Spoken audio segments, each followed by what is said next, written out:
Welcome to Spirited Stories, a podcast brought to you by Proof & Company. We're talking with the experts of the global spirits community to hear their perspective on the world of beverage. So grab your favorite drink, sit back, and let's dive into their stories one sip at a time. Hello, everyone. I'm Tom Hogan, one of your hosts, and I'm excited to welcome you to another episode of Spirited Stories, brought to you by Proof & Company. Joining us today, we have Alexandre Gabriel, master blender of Maison Ferrand, and we'll be chatting about the creativity and innovation is really what we're going for. So, Alexandre, thank you so much for joining us. Great to be here. Very exciting. We're super excited, and there's obviously a lot for us to actually jump into today as well, so I want to make sure that we get all these little bits in here. So the first thing that I think we really want to kind of explore is more about the art of experimentation.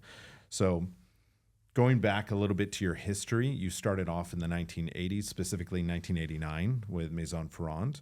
Can you tell us a little bit about your history there? Well, it's only after the fact that you reconnect the dots because to tell you the truth, when you're super young, you're doing this, you just follow something you think is... And how young were you as well? Yeah, so for me, it was... I'm from a farming background. I grew up on a farm, and to me, fine spirits are two things I love the most, is farming, growing things, and then making delicious things with it. There's a French poet that says, "Le rôle de l'artiste est de gourmander la nature." I will translate. The role of the artist is to make nature delicious. But he uses a word gourmand.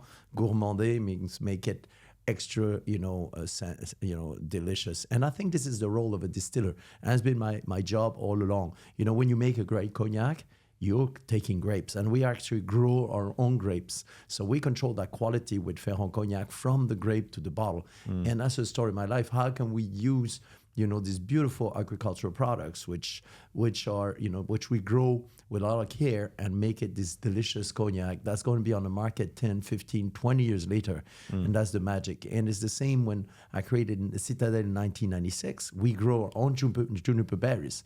So at first you start with the seed, and so it's a lifetime project. But that's what great spirits are about. They are about culture and history. And that's my inspiration for creating these spirits we're going to be talking about. 100%. The fact of the historical element is something that I've always kind of been drawn to. And when you speak about your spirits or the spirits that you actually make, there's always this authenticity line, which I really appreciate as a consumer, but also as somebody who actually sells these products and uses these products behind the bar. There's a genuine passion, story, and character with each bottle. But you did not just start off as a master blender, master distiller. You were 23 years old when you joined Maison Ferrand, which is obviously very young to be doing these types of things. And you've grown it into one of the largest independent craft spirits companies. So how did you get started in that? Well, I was a nobody and I didn't know much. I knew farming and I knew winemaking from growing up on a wine farm. But, it's just, I guess, you do what you think feels right, and that's what it was. And to me, the idea was to focus on cognac, and that's what I did first, which is really my ethos. And I always said, a great cognac must be the expression of where the terroir that it's from. That's what I thought back then. Now I'm careful with the word terroir has been used and abused. In a sense that terroir is just the soil, the weather, the people. The people there, much like food. Think about food from different regions. And there is the history. This is a result of history, and this is a result of people. So it's the same with cognac. A great cognac is the result of hundreds of years. The first people who made cognac, as we know it today, is 1550. So you'd be crazy and stupid not to study the work of these people to make beautiful spirits. And we tend to forget. And sometimes it's simplified by history. And then there's guys, I guess, like my team and I, who says, wait a minute. And, so I write books about this to learn. I wrote a book about the history of Grand Champagne of Cognac. That's a little bullseye where the cream of the creams of cognacs are from. And what is it, what people do, how it came to be. Why do I do this? It's to organize my knowledge and make better cognacs. And so that research in history is really a way to make better spirits, because when you have centuries of practices, you get better at what you're doing. For sure. Think about it. When you have a lifetime of doing something, you're doing better. Now, when you have close to 500 years of doing something, if you take the trouble of re-studying what people have done, you're like, oh, I'll give you an example. Yeast. Now, yeast, nobody talks about it much, right? The yeast is when you ferment the grapes to create the wine the cognac is made from. So now people went into using more commercial yeast and one of a kind, and it's practical, it makes a good quality product. Well, in the old days, people didn't have that. So they grew their own yeast or they chose their own yeast, the people who did it the best. So now if you go back to this, you can create cognacs with incredible character. And it's the same for rum, by the way. So why not study it and learn and say, oh, that's what it was. And it's true for using the barrels. You know, now barrels are easier to make with machinery. In the old days, each barrel was made by hand with little wood tools. So in the old days, the way people reused barrels or borrowed barrels from the nearby Bordeaux regions to make, necessity at the time was the law.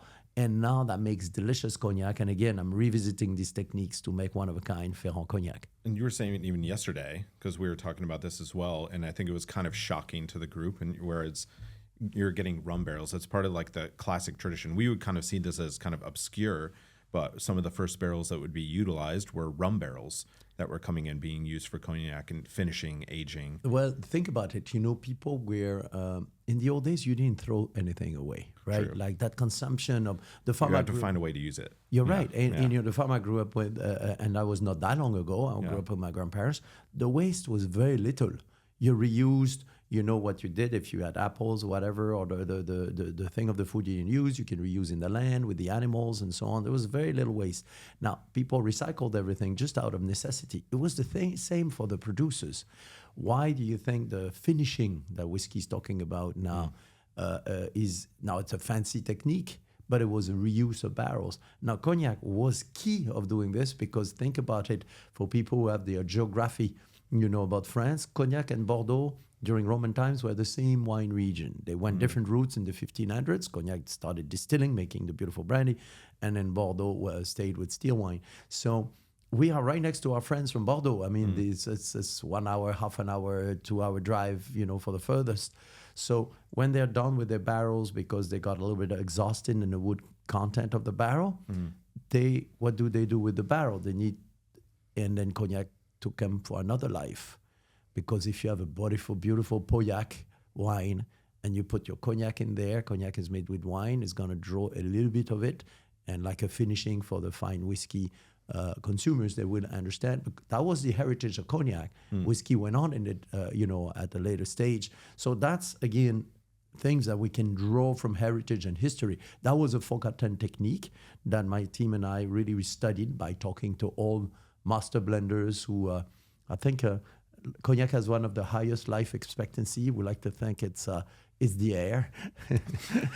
In Cognac, not exactly. Cognac. And, Gotcha. and so the good news about this is you have these old master blenders you can sit with and just talk endlessly. And the reuse of rum barrels was because, which you can't do anymore. Wine barrels, I have shown that you can still use it technically.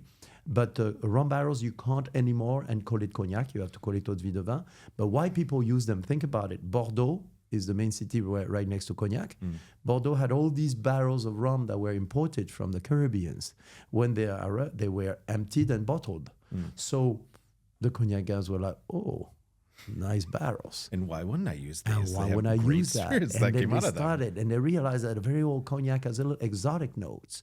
So if you put some of it in these rum barrels and reuse it for blending, you can make these cognacs that shine even more so. That's what people did long time ago. And I find that fascinating. I find it also fascinating, like just going back to the fact that you're like, well, you can't do that now. That's illegal to actually do and still call it cognac.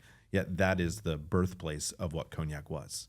And where these are the people who are innovating, well, not even innovating at the time. I think the relationship, as you made it sound like, between still wine owners in Bordeaux and cognac, and the fact that there was this like active bartering system, or a system that actually worked internally.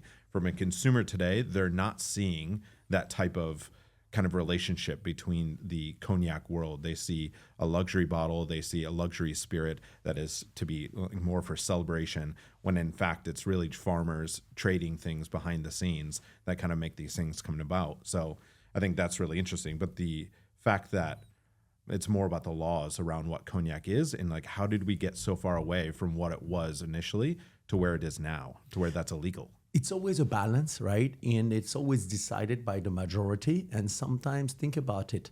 I don't think it's only cognac. There was in the mid 1900s a bit of a simplification of spirits. I think it's true with any spirit. And so cognac stayed true to its excellency, the grapes where they're from and all of this. But for example, using wood other than oak. Cognac has a lot of chestnut trees and acacia trees. So in the old days, these woods were used, but less people were using them. So in the early 1980s, it was simplified. It's like, okay, there's just few guys who are doing it. We're going to simplify. And then now, I think there's a research, and I'd like to thank Maison Ferrand, and there's a few other houses are really on board by saying, wait a minute, this is our heritage. We can actually draw from this. And that belongs to cognac. It's not like coming up with something, is actually draw from that heritage to create beautiful spirits. So the beautiful thing is that there's a real dialogue in cognac about this, I must say. And for example, the fact that at Maison Ferrand, we have the double cask reserve where we use Banyuls barrels, and it's delicious. We have the 10 generations when I'm using Sauterne barrels. So now people will think it doesn't taste like Sauterne, it's just because cognac at a certain age, about 10 years old, has this nice flower, sweet, beautiful notes. So if you use honey notes, so if you use a Sauterne barrels, you kind of underline this very nicely, and the cognac shines even more so. That's my job as a master blender, right? Sure. So, and it's actually part of the regulation. Now we've shown, wait a minute, actually, since 1923, it was codified and it was never overturned, so we can do it. And everybody's like, really? Yes. And then there was a big discussion. The region sat down, and we said, okay, actually, that's our heritage and we can still do it. So there's positives. Now, the rum barrel is another story. It has to be, the law that I found from 1983 said a wine barrel or a cognac barrel, a virgin barrel, and so the rum barrels fell off of the history in 1983. I'd love to reintroduce it if you ask me, but the region has whole to agree on this, to reintroduce this old tradition. And what would it be called if you did use it now? So similar to the chestnut. Yeah, you're right. In that case, remember I created Ferrand. We call it the Renegade barrels. Correct.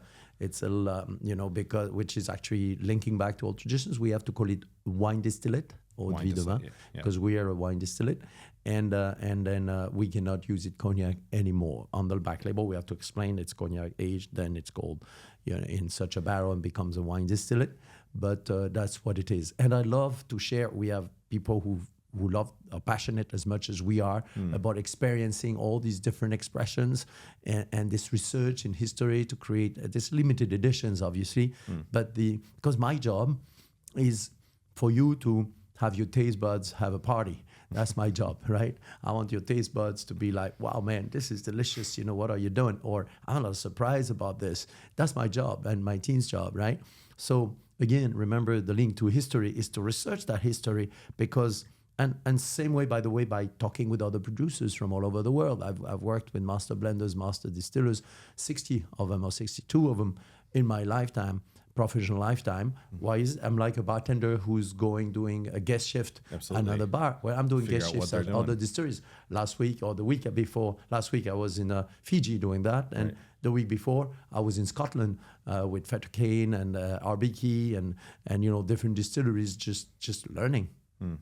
So then, like on that note too, like you're working with 60 other master distillers from around the world, and you obviously have that now.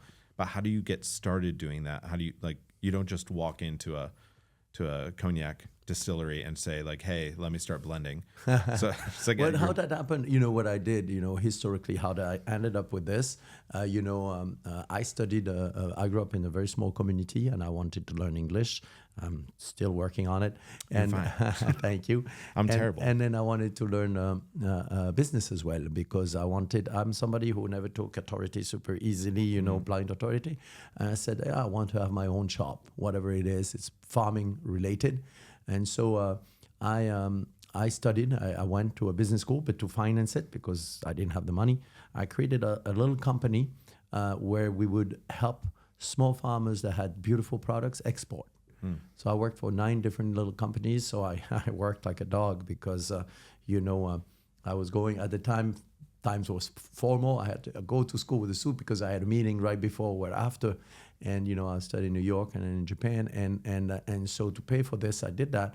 And one of our customers was a small cognac producer who's progressively was kind of shrinking down. And that company, there was 3 branches, the Ferrand people, and there was 3 branches, and the main branches was the Eli Ferrand. Very inspirational. They've been making cognacs in the 1600s, but it was a dormant company. And so, and at one point, one of the family members said, "Do you wanna, buy in?" And I, at 23, I didn't know what I was doing. I knew the farming and I don't think technical anybody aspect. knows what they're doing at 23. The fact that you made that kind of like that leap into that industry is just amazing. But I imagine if you look back at it, you're like, what was I thinking? It was not a great financial decision, for sure, because for 15 years we reinvested. But 35 years later, as you know, I'm doing this with a lot of passion, and I love doing that. We never took dividends. We reinvested because, to me, the 2 things that make me wake up in the morning is working with people I love and respect. And that's what Maison Ferrand is about, is a big, big, big family. First we were a tiny family, now we grew. And the second thing, I love to create. I love to, when we see each other. Last night we had a good dinner. Yeah. I was very happy to blow everybody's mind with some of these incredible cognacs. And they literally were blown. Like their minds were blown. They're all like standing there just like, whoa, I can't even, like they couldn't even fathom. That's why I wake up in the morning. It's a lot of fun. And then, and that's why, by the way, I love what is happening worldwide and here in Singapore as well with the rum world. Yeah. Because with the also the bar world, because in the bar world, you got somebody behind the bar, a lady or man, and most of these guys now, they want to give the customers a super beautiful experience. Right. And so I think we share that in common as well. So that movement, I think, is really exciting. And that was not the case 35 years ago. So I can tell you, funny story, 20, 35 years ago when I started, our customers were like university professors, like super geeks.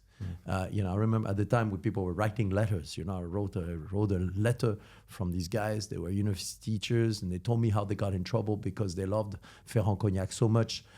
Anybody who had the best essay, they would give them a bottle of Ferrand. And the university said, "You can't give alcohol to your students." I thought that guy was super cool, right? Yeah, Imagine, exactly. I would have He's been the cool teacher. I would for have sure. been the best in this school. It's like you get a bottle of cognac if you just do the best essay. And then so he told me the story in a funny way, and he's like, "I'd love to come and see you." And then I never heard about it anymore. And it's only like 15 years later, I see this guy with his friends, and they're biking through France in like some motorbikes. And they look like ZZ Top band. They got these big beards and their hair in the back. Biker gang. And It's a they're like the biker gang. biker guys. And they said, "You remember I was a teacher that did that," and so on. And he said, "When I retired, we went and we love to bike and we visit and we want to come see you." So they come and they stayed with us. And so that was the early days of us doing, because the craft movement, all this didn't exist so much, where these super geeks For sure. that grew with us. And I owe a lot of these guys. Imagine they were telling their kids at school, about the cognacs that they loved. And that was the early days of Maison Ferrand. I think that's the connection too. Your penchant for hospitality is always there. Obviously, you're very. It's about the education, the history, and the passion that kind of drives it. But you have this like unmatched, real kind of energy for hospitality that it comes through in everything that you do. And having the dinners, and nobody who's listening to this was able to go to these dinners, or hopefully 1 or 2 of them were actually listening. But it really was. It's an incredible experience to watch you host people, whether it's abroad or whether it is at home. So I think that's something super unique that you've been able to cultivate, not only with you but the entire Ferrand family over the course of the 35. How long Yeah, now? 35 years. To me, it means a lot. Yeah. I grew up in this farm where there was people bouncing off the wall, including kids. We were 6 kids, and people working the farm and all of this. And I think you reproduce where you lived in. And it's true that our house is always 15 people or 20 people, and we're always there. And my daughter, when she applied to university, she wrote one of her essays was, "I live at Hotel Gabriel." Gabriel is my last name, as you know. And that was funny to do that. But I think fine spirits are by the people, for the people. Really it is. It's a shared communal pleasure. You're together. And I love to share the adventure. I like to say, are we a brand? I think we're more a shared adventure. I like to say to people who love fine things, hop on. I'm going to tell you how I make this. Come and see us. Live with us if you want. Whether it is in Barbados, which, as you know now, I'm a rum producer and distiller as well, or with the Citadelle Gin and Cognac on my house. So I love to have something. And I'm very lucky. I found this wonderful woman. She was actually American. And when I met her, when I was studying in America, I said, she's just like me that way. She loves people. And you have to, because my kitchen at the Chateau Planteray is if you come, you're gonna have dinner in this kitchen, but the people who work at the distillery, we're all gonna have dinner or lunch with us, and that's you need somebody who really understands that, and that was lucky. So it's a way of life, and like I said, by the people for the people. If you got a team that's so passionate, that cares, and that lives the adventure, that is, and we attract people like this. The spirits are delicious, and if they're delicious, then you attract even more people like that. So that's the rhythm we took. Absolutely. I think most of the people come to these thinking as luxury products. But the fact of once you start diving into it, you see, like when it was the Plantation Single Island series, how helpful that was to me as a young bartender. It was enormously like educational. Rum was still hard to like pinpoint in terms of what rum was, with such a wide breadth and made around the world as well. So I think the Single Island series was that first entry point for me that really kind of pushed me to kind of understand the entire world of rum. And it gave me like a really digestible pieces, island by island, and you had such a great breadth within that. So I was really appreciative of that. And you see that throughout like Cognac as well. Your Cognac, your gins now, it's taking you on that kind of adventure. Probably wonder why this Cognac guy, has started making rum in 1999. Yep.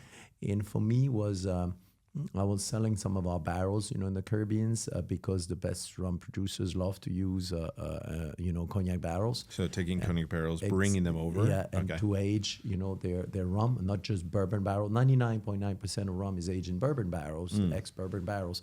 But some people like to be a little more creative and maybe more, researching, again, history. And I went to Haiti, I went to St. Lucia and discovered a total different world. St. Lucia was one of my favorites, by the way. Yeah, it is delicious too. St. Lucia's, the 2005. Yeah. That we did the edition. Yeah, that was wonderful. So that was a time of Laurie Barnard, an incredible master blender, master distiller. That was one of my mentors, by the way. So imagine for me to go to the Caribbean and see the techniques. Rum is a very noble spirits, and that's got the beautiful thing is that all these ways of making beautiful rum still exist. The way fermentation is done for quality rums in Barbados, Jamaica, it's there's nothing like it. There's nothing like it. So for me, being trained in Cognac and going there and discovering this, I'm like, this is delicious. And this is different by island. So of course we did little bottlings at first, and being a production guy, I'm like, one day I want to distill this as well. So we gathered some of our money, and when we could afford it, we purchased our key supply West Indies rum distillery in Barbados, which was a dream come true. 2017. Yeah, absolutely. It was. So why a one-of-a-kind team? I believe every distillery has a soul, has a DNA. If you betray that soul, it dies. It's like a human. If you kill somebody's human, soul, like if they're destroyed, they flounder. And that's the same with the distillery. The soul of West Indies Distillery was established in 1893, was excellency through knowledge. That was designed by this genius who had 44 patents about rum making. He was, and then now, generation after generations, it attracts people with the same DNA. So, some distilleries are more like marketing oriented. So these are like the super technicians and geeks to make delicious rum. So to me, it was a dream come true to be part of that team. I see that more as a marriage than as a purchase, to be honest. My grandfather, who raised me, always said, we are farming. You never own a farm, you tend a farm. Land owns people, not the other way around. And it's very humbling, but it's very true. And it's the same with the distillery. This distillery has been around for 130 years. You look on the wall in the cupboards, the pictures of the guys who had my job before as master blenders. And then one day, if I'm lucky, I'll be on the wall or in the drawer with these other guys. And that's okay. But in the meantime, we're going to make and continue to make delicious rum with Planteray. That's fantastic. You talked a little bit about your inspirations, mentors. Like if you could list a couple of mentors as well, just that have helped you through Oh, I can tell you quite a few, but really quickly, the master blender trained me, Jean-François Verger. He passed, an incredible, talented man. Jean-François Verger. Verger. Yeah, and then but also in the rum world, I'm actually, this is breaking news, going to do an edition, the Extremes. What? Breaking news? What? The next year, we every 2 or 3 years, we do the Extreme series from Planteray. Yes. And I want to celebrate the people who were my mentors. I still have very old barrels from this time, and they're delicious. So, Thierry Gardère, the man who was the master blender, master distiller, and owner of Barbancourt, he passed. He's the one who opened the door to the Caribbeans to me. Lord Barnard from St. Lucia. We were like two kids swapping Pokemon cards about knowledge, of rum and cognac making. He's one of my mentor. Romel Perdomo from Belize as well. So there's quite a few. There's 5 of them, and I want to celebrate what they did for me and for me being a better person, in terms of technique. And so that's the next edition of the Extreme would be awesome. To celebrate these people with each a rum that we made together. That's from my old reserves. And that are still there. Of course, I talked with their family, and they're totally in approval of that because I have deep respect for them and their family, and so that's what I'm going to do. So these people are very important. I was so lucky to have these mentors, but I'm also lucky to have a super young team and middle-aged team that we are working like a great production team is like a rock band. You need to have all the musicians playing together. And if one goes, you need to replace him or her by another rock band team. And we're an incredible rock band. I can tell you of everybody in that band, we're a great rock band.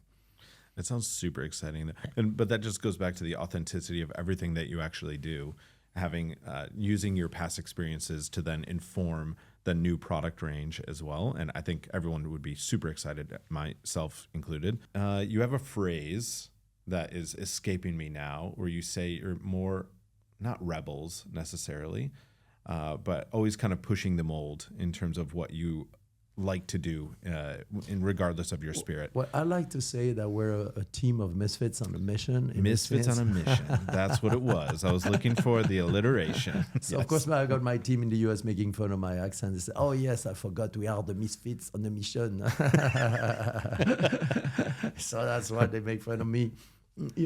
I speak today. Last night, I was, communicating with the team. I have 2 of my rock band team, for production. They are they're in Mauritius as we speak, working with Saint-Aubin. And so they were tasting barrels. We got to talk about this. Last week, I was in Fiji. We are great friends from Romco of Fiji, just learning and sharing know-how just to make Planteray even better because it's always humbling to share. And that's that mission. And Misfits, it's true because we're kind of, I'm not sure we'd be the perfect fit in a huge corporate environment. Look at Mathieu, who runs Europe and Asia. Sure. He cannot sit on a chair for more than 5 minutes. He has to stand up. Otherwise, if you're next to him and he has a pen, he's going to eat your pen, just to get his nerves out. So I'm sure that in a normal company, people, what kind of a guy are you? He's bouncing off his chair. And I love these guys. I think and he's extremely talented. Yeah, absolutely. And then even Grazia as well. Like Grazia is so unique. Oh my gosh, I absolutely love them. They're so great. Absolutely. Yeah, great additions. But like that misfits kind of energy, which I think is like that more rebellious, and you're willing to like take those risks. You're clearly not risk adverse when it comes to these types of things, and you've been doing it for quite some time. And I feel like even like with this product sitting here, when we have the 1840, the 45% ABV, like kind of pushing the aspect and with cognacs, the removing any kind of typical naming schemes that we see within cognac, using a higher ABV at 45% versus 40. So this kind of rebellious nature to kind of push those molds and not break rules, but bend rules. Where does that come from? Well, to me, I never see it as a rebellion in a sense. I really see it as a very wide-eyed exploration. And that's, like I always tell the team, you can only create beautiful things if you don't have prejudice. If you prejudge, like, we don't do this, You know, I found an old recipe at West Indies Rum Distillery. Digger told me about it. Digger's been at distillery 45 years. His father distilled same distillery, our distillery, 47 years before him. And one day he knows I love that super technical stuff to make delicious products. So he's just holding it back and Yeah. being like waiting till you come the next time. I always to be has this little like, smile. hey, Alexander, Exactly. guess what I found? And he said, you know, you see this batch right here, this little old wooden vat, you know, it was dedicated to make this rum, and we used a little seawater in the wash. The wash is the wine before you distill. And of course, he knows he's baiting me, you know, and I love that stuff. And, you know, Digger is in this incredibly, I mean, he's one of the best historical distiller you can imagine. Guess what we do? You know, next thing we do, we make it again, and it's just delicious. And yes, that was 100 years of experiments, and we have archives in our vaults, you know, technical vaults that attest to that. So is it bending the rule? I don't know. Well, you know, somebody was telling me it's coloring outside the line, so I guess I it guess is. so. It's like doing the negative. But what I'm trying to say is that I'm not trying to do something against or for, or I'm doing things that I feel are right, and that we do respect the rules in a sense, because, you know, the rules are the results of a consensus between different people. If we disagree with them, we will make sure that they evolve the right way. And there is this debate in rum, I must say, and I'm not shying away from mentioning it, is that, you know, there's going to be, and we are in favor to have what is called GIs, you know, definitions of what Barbados rum is going to be. And it's a huge topic. And for sure, we are totally resistant to any establishment of rules that would stifle heritage and creativity, and both goes hand in hand. People say, "Oh, but if you're creative, you're..." No, the creativity is rooted in heritage. You don't create if you don't know your classics. You know, great artists have studied their classics, Absolutely. no matter what. And so that's what we do. We create, right? So, but you know, if you have a rule that says you can't do this anymore, for example, if I couldn't use a wine barrel for cognac, or if I can use, you know, yeast, it's a rum has this incredible yeast called Schizostracomyces Bombay I yeast. love when always- you drop the yeast names. So, you know, but if you're ignorant and to say, oh, we're only going to use Saccharomyces yeast, which is baker's yeast, then you miss out like 80% of your opportunity to make delicious flavors, right? Right. And so, of course, in that case, we're going to fight fiercely to make sure that this new set of rules as they evolve, and we do need them. Rules should be there to promote honesty, transparency, so we, when we are consumers, we know what we're drinking, we are informed. That's why we put so much stuff on our bottles, by the way.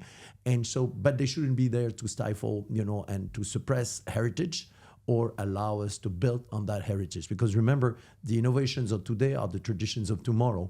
So, you know, the great creators now are creating that. And at the end of the day, why do we do all this? To make delicious tasting experience, a beautiful tasting rum. That's what we want to do with Planteray. Yes, I want to surprise you also with beautiful flavors. It's same with Cognac. Cognac's got so much beautiful heritage that we're driving from.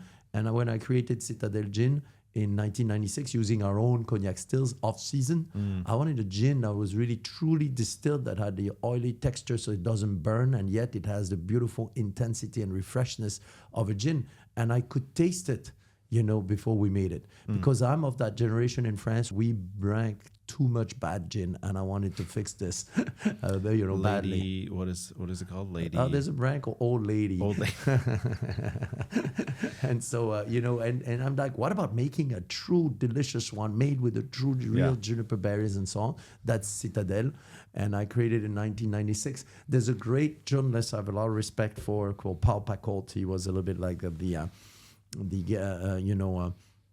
he was a reference, you know, a little bit like the Robert Parker spirits. Sure. When he tasted it, it says, this is exactly what gin was meant to be. And I was like, this is such a compliment, you know, I took it so seriously. And so we wanted to do it like this. And we grow our own juniper berries now, you know, it took a long time. So I just wanted to that's why I worked very hard with these three spirits: Cognac, which is who I am, you know, and gin, which is what I created, and rum is really what I've discovered, you know, and these are really...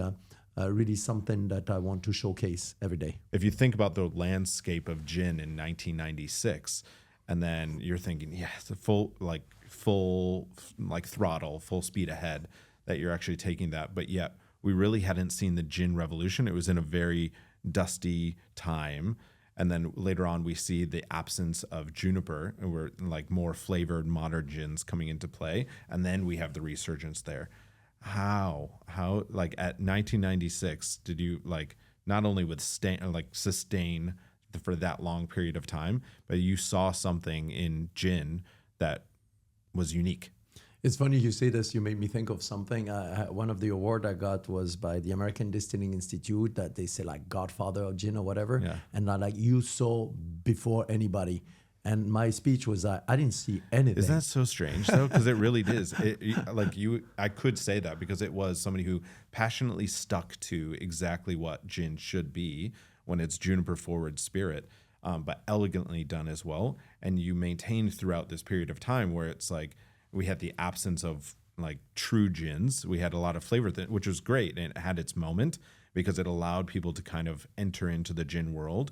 And now we have this resurgence of gin, but this godfather of gin kind of name, it makes total sense to me though. Well, to me, it was, I didn't see anything. I did something that I felt something delicious I wanted to drink. Very often the spirits we create is, right now I'm working on something, is for 5 years. It's something I'm like longing to taste. Think about it. Citadelle. We're drinking low quality gin that was basically made with, toilet fresheners or something, and they were not very natural and stuff. And I'm like, this is too bad. Gin is so refreshing, thirst quenching, incredible. What about making a gin with real pedigree? And so we had the equipment, we had the know-how. Cognac is the bed. There's a lot of juniper berries growing on top of hills.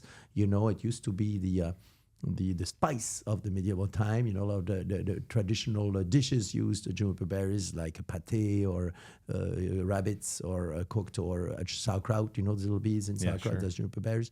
So I just thought, what about making a super intense, delicious gin, thirst quenching, oily, not biting you? When you drink a beautiful gin and tonic, then you're gonna be like, that makes your palate and it makes you in a good mood. And so we worked on it, but we thought it'd be great to have that.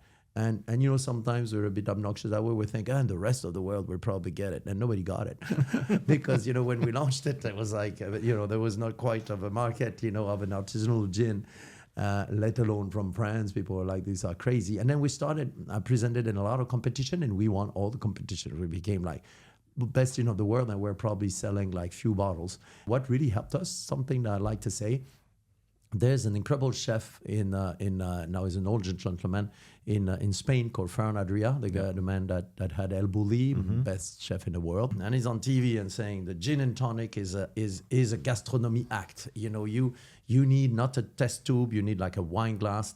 We owe that way of drinking gin to him, by the way. And then use big ice cubes and use a great gin, and it whips out a bottle of Citadelle on TV. And now in Spain, he's like a rock and roll star. So suddenly, there was a before and after for us. I remember my distributor, when he saw it on TV, he's calling me. I thought he's a favorite football team had won, because he's totally into it. And he's telling me, no, this is, I say, what happened? And there was a before and after. A second after that, William Grimes was a great journalist in New York who had tasted the gin and heard about that and wrote her half a page in the New York Times, like Citadelle Gin storms the gate to say this is something is happening there. And so our distributors in the US say, can we taste the gin again? And so that was wonderful turning point. And then after that, it started building. And I was dreaming for the gin category to open up like widely. I dreamed maybe too hard, I don't know. Too long. Too long. And what happened is that I'm a little worried that if gin goes to artificial flavors and colors, we need to really watch. And I think, remember the rules? Like current fear, you're saying, is like It's a current fear right now, because gin went through a whole revolution, and it's such a distinctive, elegant spirits when it's well made. So we have to make sure it's not get corrupted by the use of the wrong products. And I do feel the regulation for gin should be readapted and only call for natural products. So what I'm telling you to listeners is really make sure you know your producers with gin. Make sure you trust your producers in gin, because it's such a delicious spirit. But you want to make sure they are made with the integrity that you are expecting. And the best way is to know about them, is to trust your bartenders, or is to trust who, selling you in the store, and read about it. And once you find brands you like, then just drink these brands and then evolve. Of course, I recommend Citadelle, but there's others, where that integrity will guarantee you a beautiful taste experience. And that's for gin. And by the way, for a lot of products in life, it is the way it goes. Knowledge is pleasure. The more you know, Knowledge what you're is pleasure. I love that. That's very true. I think going back to what you had said, and just like how taking Citadelle into a like more global stage and promoting it in that kind of way, we're currently in those times now where we've seen a dip in cocktails. We see people drinking less, people drinking better products, more premium things as well. And we're trying to think of ways to how to increase those community areas as well. So what would you see? And it was clearly through a big chef name that was able to kind of promote it at one time. We have articles being written about the gin, which kind of took it to that next level. And there's definitely other instances with your other products as well. Would you say like social media? Would you say whether it's like we need to have another bartending show? What would be that next step to kind of like get people excited about cocktails, spirits? So I'm not a marketer, so I'm not sure I know the perfect answer to this question. I'm more a production guy, but what I can say, my feeling here is maybe from a product standpoint, having great bartenders, bartenders are so important in this world because they can make these delicious drinks. If you want to read one book, if you're a bartender that you didn't read about bartending, it's Imbibe by Dave Wondrich. There's many others, but this one is like that that stone you can build on. And now a lot of young people learn online with videos and things like that. What is Imbibe is a book about researching the history and heritage of every cocktail is in the way they were made, so you can make them even better, drawing from their own soul and their origins, where they were from. The mint julep, we think it's with whiskey, was with cognac. Okay, you can do mint julep like this, like that, and that's how you make it extra delicious if you want to study your classics. Then once you know your classic is going to give you the key of that truck, and you drive it the way you want. That's what he's doing to bartenders, where I think it's great. And so to answer your question, I think, again, knowledge is pleasure. And somebody, people say, if there's delicious drinks to enjoy, if you teach people to make beautiful drinks and also how to drink. Yesterday, we drank delicious cognacs, how we drink them and so on. We shared together the Ferrand cognacs. I think people just clinch to it and they're like, oh man, this is delicious, I'm going to treat myself, let's drink better. And I think there's a great responsibility by wonderful store owners, journalists, bartenders to spread the love and the culture of great spirits, because great spirits are gastronomy. Spirits, I do believe, is an art form much as food and cooking. And I invite everybody listening here, if you're not a bartender or if you're intimidated by spirits, because the beautiful moment with bartenders is that, the likes of Dale LeGros, Gary Regan, and so on, they went on and they said, we care about the quality of what we're using. Because guess what? A cocktail, and that better than anybody else. It's like cooking. If you use bad quality product, it's hard to make a good quality dish. It's the same with... So I think anybody at home can enjoy themselves with making their own, either a recipe or a way to drink a spirit, and choose the one they prefer at that point and choose it to share it with the loved ones. So I think this is important, and that's why you, as somebody who is fascinated about great spirits and very knowledgeable, or me as a guy who's making it, is true. And then that's why we wake up in the morning. So you mentioned David Wondrich. Partnerships. Obviously, you've worked with David in multiple different projects. True. And obviously, he's a great friend of yours as well. Who are some great partners that you've worked with? There's a lot. It's funny you mentioned this. We have this book here, for example. Yeah, exactly. Actually, talk a little bit about this book as well. So what happens, another one called, and there's dozens of people I could name, obviously, that I've worked with and researched, imagine 35 years. And so, but one day, as I created Planteray, launched in 1999, and the time called Plantation. As we evolved the name to Planteray, and Planteray, the plant, and the ray, the sun that feeds the plant, the cane to make beautiful rum. And about 6 years ago, this man that I've seen in many of my master classes, Matt Pietrek, that at the time was a super high-level engineer guy from Microsoft, who was geeking out on rum and learning everything and organizing. He had special computer files where he could draw by name, and so computer told nerds to organize his knowledge about rum. And he had this whole library. And he says, I love rum so much. I'm going to quit Microsoft. And I'm going to dedicate, that was 6 years ago, the rest of my life to researching rum. I just want to do this. I'm like, wow, that's a big step. And then a little light bulb went in my head. I wrote a book about the history of Grand Champagne, Cognac. So, and I write these books to learn. It's a bit selfish, but to learn and share what I've learned.